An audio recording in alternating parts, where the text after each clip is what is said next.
Hi folks, you're with Tassos today, your pushback channel, and thank you for joining this audio live stream. Please listen to this broadcast as you would or presentation as you would a radio broadcast. In this essay, I'm sitting here watching the Fox News live update channel of the US presidential election. So at this stage, it's kind of around midway now. There've been 211, I think it is, and I'll just check in again to make sure that nothing's happened in the last 5 minutes.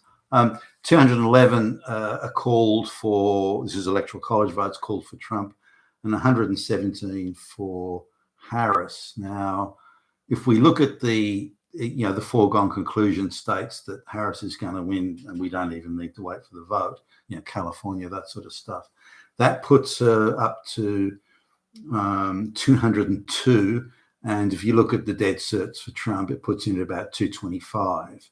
So there's not a whole lot of difference there.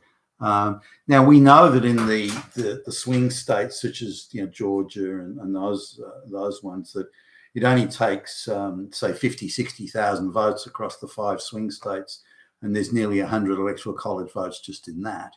So it doesn't take much to swing it one way or another, given the often tight results in the swing states. Now, what am I amazed about? What can't I believe?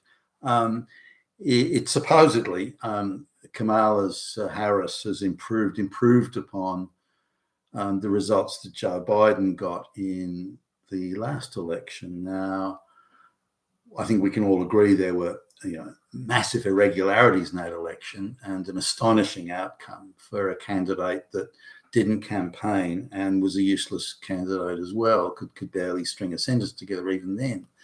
Now we're looking at Kamala Harris, who's even a less impressive candidate, if that's possible, who did do some campaigning, not much, but without a soft, pre-scripted sort of gig, she fucked it up really bad. So very unimpressive, and it would be hard, I would have thought, to. No, I think that the Democrat, the globalist controlled Democrats, they realized that, so they switched tactics and just did, Trump's literally Hitler type stuff.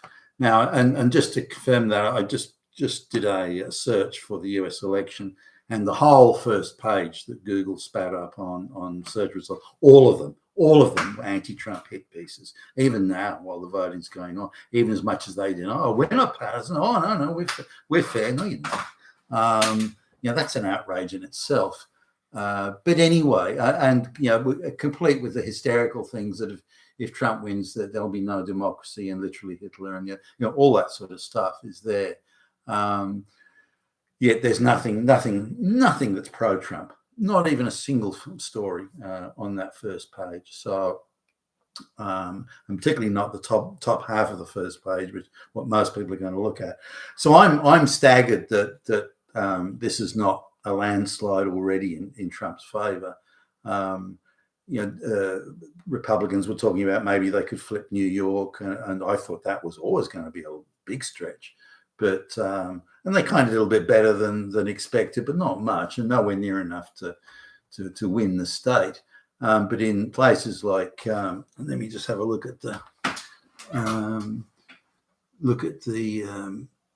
say New Mexico, for example, that I thought Trump would have had a chance in. Harris is well ahead, which I find staggering. And then I'm looking at other results here, and Vermont, I expected that, but in other, again, the District of Columbia, you'd expect that, but Missouri, Trump didn't do as well as I thought he would. He still won it though. So, but in some other states here I'm looking at, it seems astonishing to me that Pennsylvania, that sort of thing, that Harris could be doing it. Arizona, Harris has got a smallish lead. Again, I didn't think that was possible. Now, in some cases, the the analysts are saying, well, don't be sort of led astray by this, because the Democrat votes are counted first, or Democrat areas, the cities are counted first, and then when the rural areas start to come in, you'll see the numbers change. And but they said that a few hours ago about a couple of states, and it hasn't really. Virginia, for example. Harris is decently ahead there, and I can't work out how that's even possible. But it goes on. So Harris is doing way better than I thought was possible. Not that Trump's doing badly, by the way, but it looks like on a relative basis, Harris could do better than Biden did. Now, does that mean the fix is in, the cheating's in? What does that mean exactly? I mean, we know the massive irregularities that occurred in the 2020 election, but if there is no apparent or obvious irregularities, how is it that such an unimpressive candidate as Kamala Harris, one that was installed without even a vote of the Democrat Party, for goodness sakes, how could she be doing this well? I don't understand that. Now, it doesn't mean that it's the end of the game. Far from it. Again, a small number of votes, 50, 60,000 can run into 90 odd electoral college votes. I think Trump's comfortably ahead in total votes, but I've just looked now, there's been an update. Harris looks like she's going to win, or in a decent show to win Virginia. Trump looks like a decent show to win Georgia. Arizona's very tight. Minnesota looks like it's a possibility for Trump.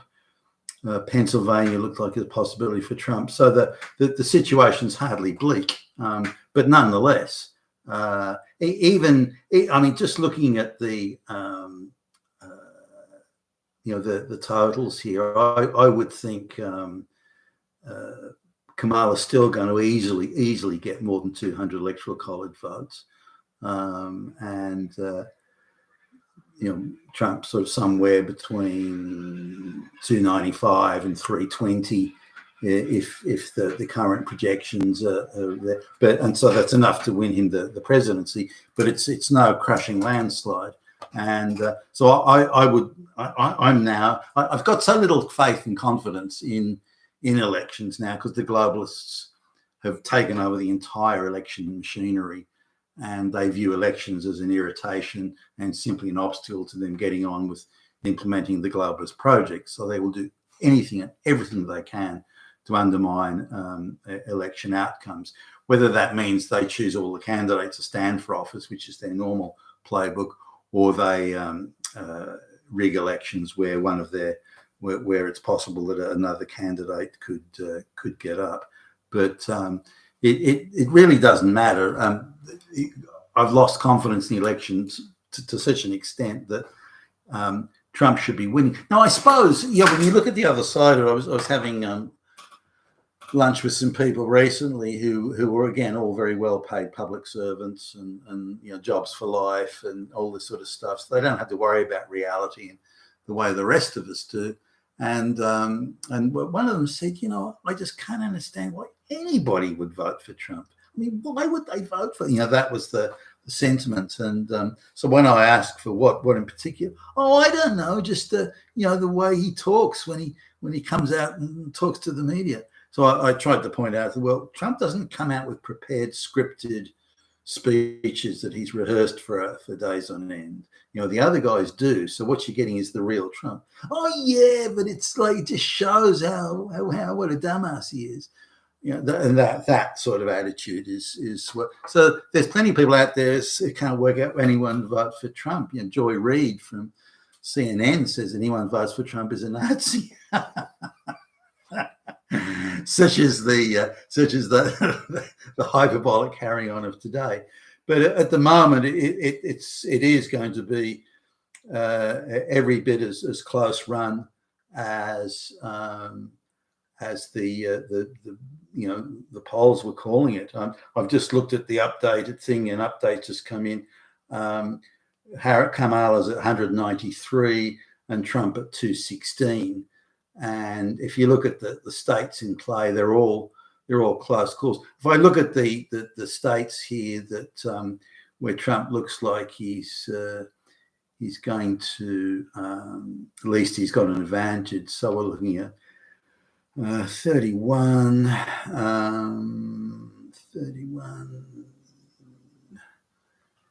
50, 65. To see, yeah, I mean, 280, 285 is about as good as it gets. So, Trump would win by, assuming these projectors are accurate, Trump would win by, a handful of electoral college votes.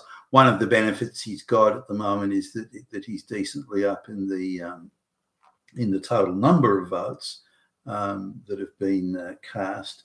So, but other than that, it's going to be a close one. It's going to come down to the wire. And I just don't know how that's possible. Trump could fill up stadiums of people, hundreds of thousands, whereas Kamala could barely sort of fill a parking lot, and yet they're neck and neck. I don't follow how that's even remotely possible. Do the Democrats have a much better ground game in getting out the votes? Maybe, but this seems like it will come down to maybe somewhere between 10 and 20 electoral college votes will decide it. And that's insane, because I didn't think for a minute that would be possible. There's some close states that Trump sort of is not looking so bad, but hard to imagine that it's going to be an easy win. That could maybe get him into the 290s of electoral college. But let's see. Again, as I've said, 50, 60,000 votes across the swing states is enough to give you 90 electoral college votes. So let's see what happens. But I'm staggered at how close it is so far. I cannot believe that a candidate as weak and hopeless as Kamala could be pulling in this many votes. You've been Tacitus today, your Pushback channel. Thank you for listening.